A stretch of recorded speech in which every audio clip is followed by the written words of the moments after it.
Stop lying to yourself about why you're still broke. You think it's because you don't make enough, or because you didn't get that promotion, or because your parents didn't teach you about money. Here's what's actually happening. Your brain is running a program written when you were 8 years old, and that program is designed to keep you exactly where you are. I'm not talking about mindset. I'm not selling you manifestation. I'm talking about the neurological operating system that fires every time you see a price tag, open a bill, or think about your future. You know that voice that says, "I can't afford this"? That's not financial analysis. That's a survival circuit your amygdala built before you hit puberty, and it's been running unopposed for decades. This video will find you when you need it most, because the people who need neurological rewiring never think they need it until they're ready to change. If you clicked, you're ready. You don't have a discipline problem. You have a regulatory problem.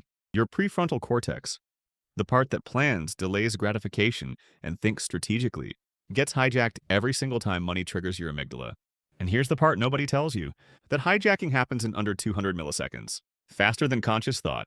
Dr. Jill Bolte-Taylor's research at Harvard showed that the physiological component of any emotion, including financial anxiety, lasts exactly 90 seconds. 90 seconds, then it's gone. The chemicals flush out. The system resets. But yours doesn't. Your financial anxiety doesn't last 90 seconds. It lasts all day, all week, your entire adult life.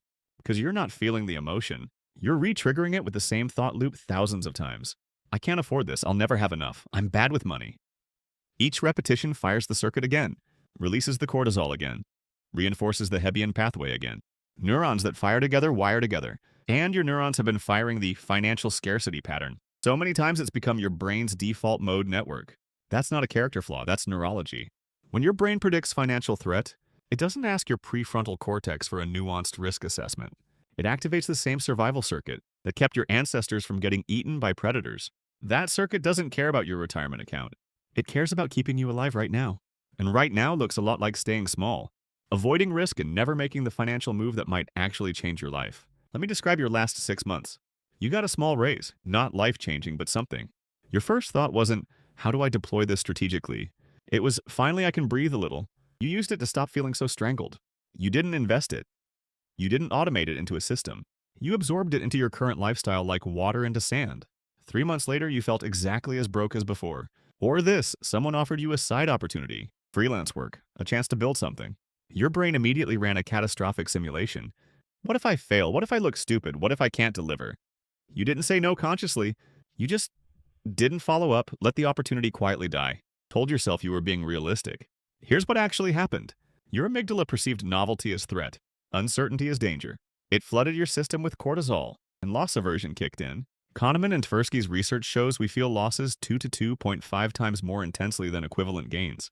Your brain wasn't calculating probability. It was avoiding the pain of potential failure. So you stayed put. Or this one, you opened your banking app, saw the balance, felt that sinking feeling.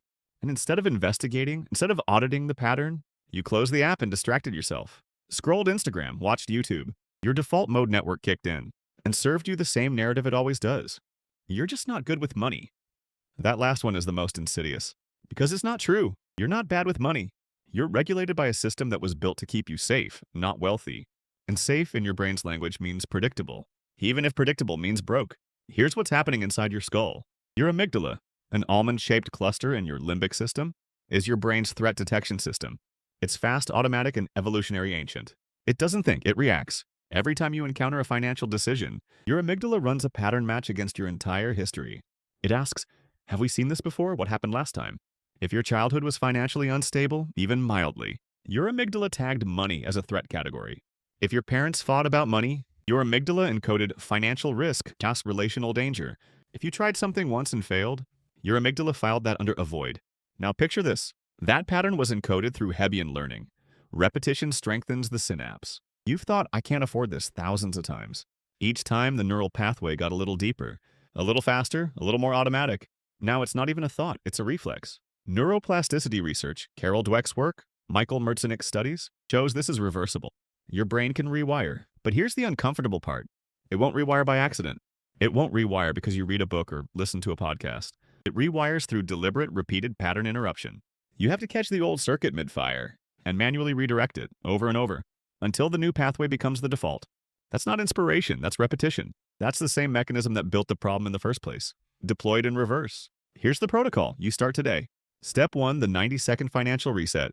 Next time you feel financial anxiety, opening a bill, checking your account, seeing a price, do this.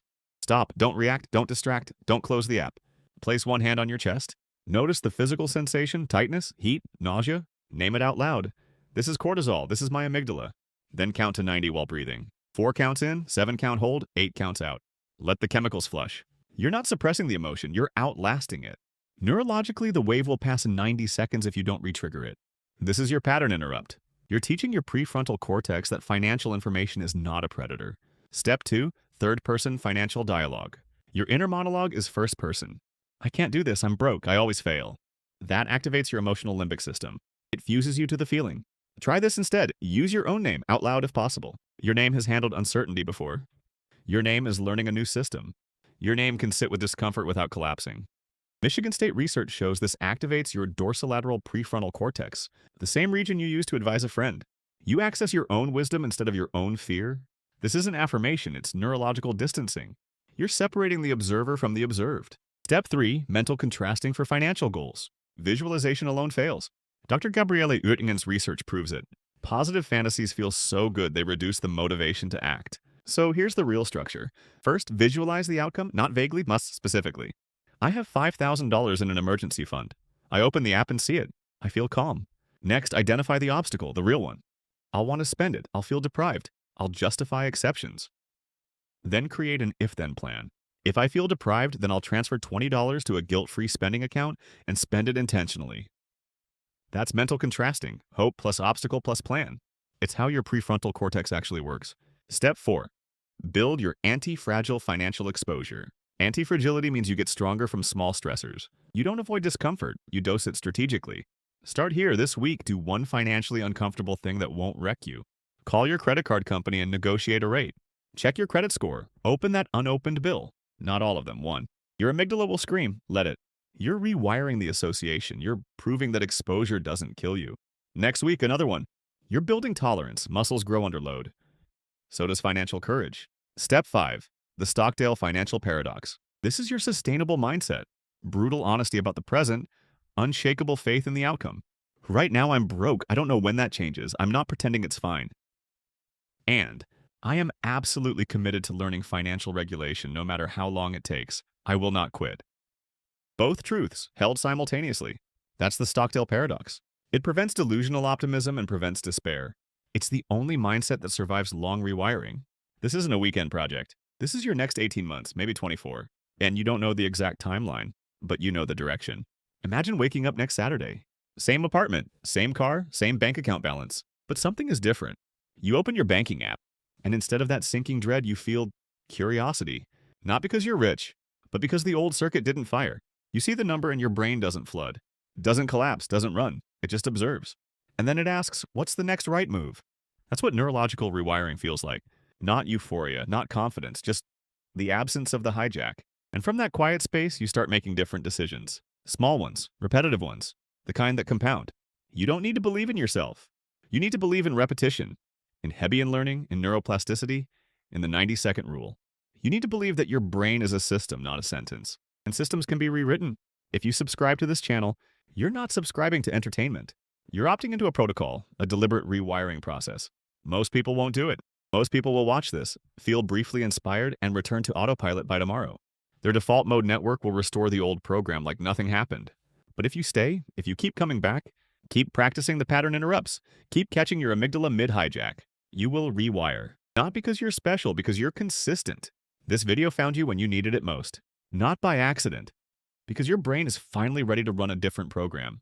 Now prove it.